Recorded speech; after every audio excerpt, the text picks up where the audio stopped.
दतिया में और आप देख रहे हैं द झांसी न्यूज़। और दतिया में तमाम जो है जोड़ तोड़ राजनीति को लेकर होने लगे हैं और करीब 8 दिन बचे हैं चुनाव को, वोटिंग को। और हम इस वक्त मौजूद हैं कुंवर घनश्याम सिंह जो कांग्रेस के जो है प्रत्याशी हैं।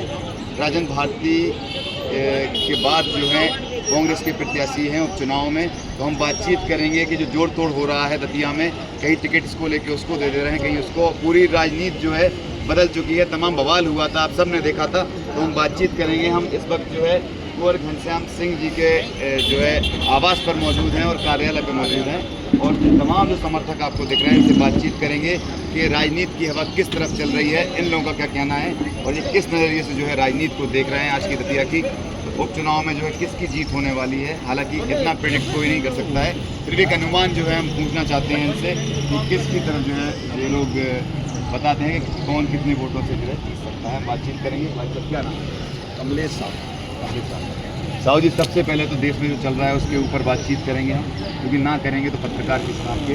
तो देश में जो जंतर मंतर पे चल रहा है और जो स्टूडेंट्स हैं, यूथ है, उसके साथ लाठीचार्ज की है। और कल एक बहुत बड़ी खबर आई थी कि राहुल गांधी और अखिलेश यादव दोनों को जो है गिरफ्तार और डिटेन कर दिया गया है। तो फिलहाल वो अब जो है उनको छोड़ दिया गया है। तो उस चीज़ से आप क्या सोचते हैं, किस प्रकार की जो है सरकार चल रही है भारत में और यूथ कहाँ जा रहा है और यूथ के साथ इतनी बर्बरता हो रही है, उसको लेकर क्या सोचते हैं? देखिए, मैं पहले भी कई बार कह चुका हूँ कि सरफरोशी की तमन्ना अब हमारे दिल में, देखना है जोर कितना बाजुए कातिल में। देश और काल समय परिस्थिति दोहराती जरूर है, इतिहास जरूर दोहराती है। और आप देखिए कि आज़ादी का इतिहास पुनः दोहराया जा रहा है। हम लोग पहले कहते थे कि पहले लड़े थे गोरों से, अब लड़ रहे हैं चोरों से। और सच्चाई यही है। हमारे नेता आदरणीय राहुल गांधी जी जिस तरीके से कल उन्होंने प्रधानमंत्री नरेंद्र मोदी का आवास घेरा है, ये भी इतिहास में दर्ज होगा। पहली बार किसी नेता विपक्ष ने जाके और सीधे प्रधानमंत्री का आवास घेर दिया है। ये बुलंद आवाज़ केवल और केवल गांधी की हो सकती है।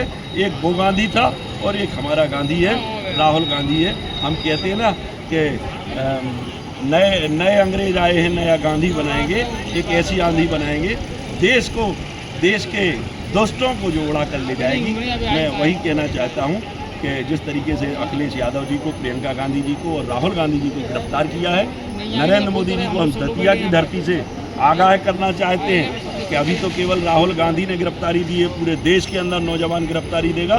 इस देश का एक एक व्यक्ति गिरफ्तारी देगा जिस तरीके का आप आतंक कर रहे हैं। क्या लगता है आपको कि जो अभी जंतर मंतर पे चल रहा है, यूथ जो है नीट के पेपर को, परीक्षा को लेकर जो है आक्रोश है, सालों जो है तैयारी करते हैं और बाद में जो है पेपर लीक हो जाता है, उस चीज़ को लेकर चुनाव पे कोई फर्क पड़ेगा? क्योंकि भाजपा के सपोर्टर्स भी काफ़ी लोग कह रहे हैं कि वहाँ जो बैठे हैं वो टुकड़े टुकड़े गैंग हैं, उनको फंडिंग हो रही है, चाइना से फंडेड हैं। क्या लगता है? देखिए, चुनाव में क्या असर पड़ेगा? देखिए, चुनाव में इसका पॉजिटिव असर पड़ने वाला है।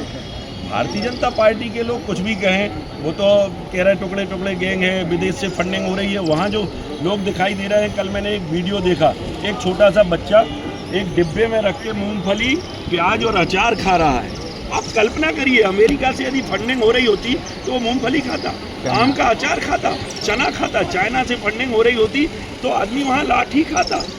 आज वहाँ मैंने अब भी देखा, मेरे कई साथियों ने और मैंने भी ये प्रयास किया है कि हम वहाँ कुछ भी, जो भी हमारी सक्षमता है, मैं वहाँ आर्थिक सहयोग कर सकूँ, चाहे जोमेटो के माध्यम से हो, चाहे किसी के माध्यम से। वहाँ यदि हम 2 लोगों के लिए भी खाना दे पाते हैं तो हमारे लिए पुण्य का काम होगा, सहयोग का काम होगा। इस देश का नौजवान लड़ने के लिए खड़ा है। आज उन नौजवानों में आप चेहरा देखिए, कहीं आपको भगत सिंह दिखेंगे, कहीं खुदीराम बोस दिखेंगे और कहीं मूंछ तानते हुए आज़ाद दिखेंगे।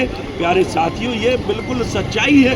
देश उबल रहा है, देश का नौजवान उबल रहा है, देश का एक एक व्यक्ति इस बात को समझ रहा है कि आप सोचिए ना, मेडिकल जैसी परीक्षा के, नीट जैसी परीक्षा के एग्जाम लीक हो जाते हैं और उसमें 22 बच्चे, केवल एंट्रेंस है जिससे आपको जो है एडमिशन मिलना है। सोचिए आप, उसमें 22 बच्चे सुसाइड कर लेते हैं। एक बच्चे के मरने की कल्पना आप करिए। मैं भी एक बिटिया का पिता हूँ, मेरी भी बिटिया 20 साल की है। यदि वो सुसाइड कर लेती है तो क्या बीतती होगी उस परिवार पर? मान लीजिए किसी मंत्री का बेटा या कोई विधायक, सांसद का बेटा मरेगा, तब उसको कैसा लगेगा?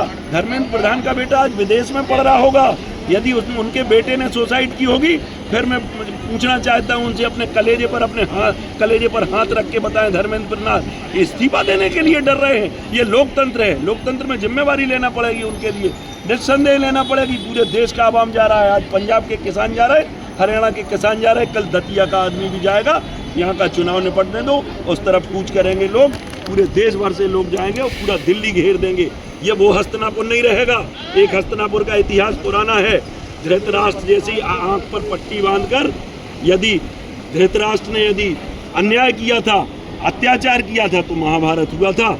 आप देख लीजिए, यदि फिर से अन्याय और अत्याचार होगा तो फिर से भगत सिंह इससे ज्यादा क्या अन्याय और अत्याचार होगा कि लड़कियों पे जो है लाठी चला रहे हैं, गलत जगह पे जो है लाठी मार रहे हैं। कई वीडियोस आपने देखे, हमने देखे हैं, लड़कियों के कपड़े फाड़ रहे हैं और बेटी बचाओ